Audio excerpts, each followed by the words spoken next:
I'm going to go through some of my little sketches that I make either for these little monthly ebooks, zines that I produce every month and send out with my newsletter, or the drawings have been done, the paintings have been done for charity challenges where I've done like a 30-day challenge and made as many paintings as possible and then sold the paintings to raise money for charity. So they're all very quick sketches. They're not fully resolved, most of them. They're supposed to be quite immediate, and often I then use them digitally, so they've got marks on them and things, incidental marks that I'm not particularly that are not particularly intentional, but I can then clean those up digitally. So these ones are all what I think of as farmland birds, but some of them actually could be garden birds for you. This one is a little pipit. In February I focused on winter thrushes, so redwings and fieldfares.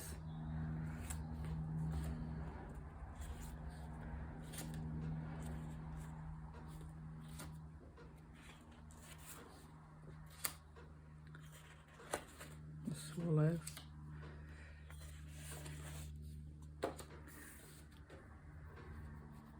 I like painting the corvid family and paint them on a regular basis. They're one of my go-to bird shapes, particularly rooks actually. I like rooks particularly. And jackdaws. I can't really choose between them actually, coming to think about it. But yeah, they're not supposed to be, even though some of these look a little bit more resolved, they're done quite quickly, so they're not supposed to be fully resolved. This one's legs are actually a little bit short, I think. I often run out of page. These ones were done with acrylics and ink, Indian ink, and they're just, I called them corvid conversations actually, because I just love the way rooks particularly interact with each other.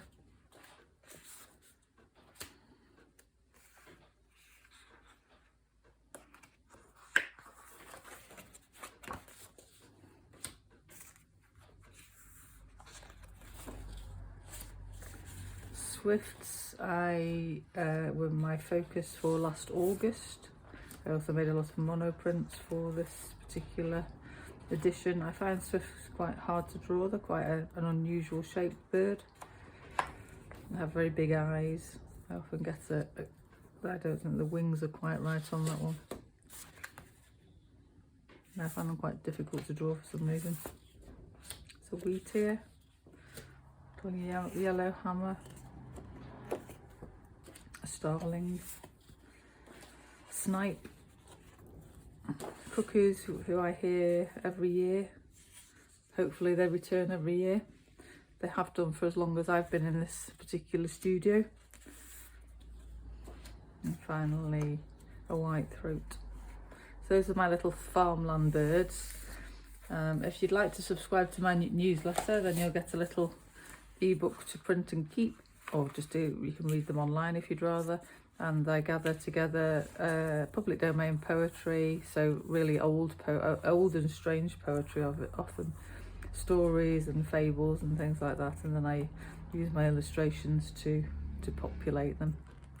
It's all free, and if you'd like to subscribe to my YouTube channel, then hopefully you'll get the next instalment when I'll look through some more birds.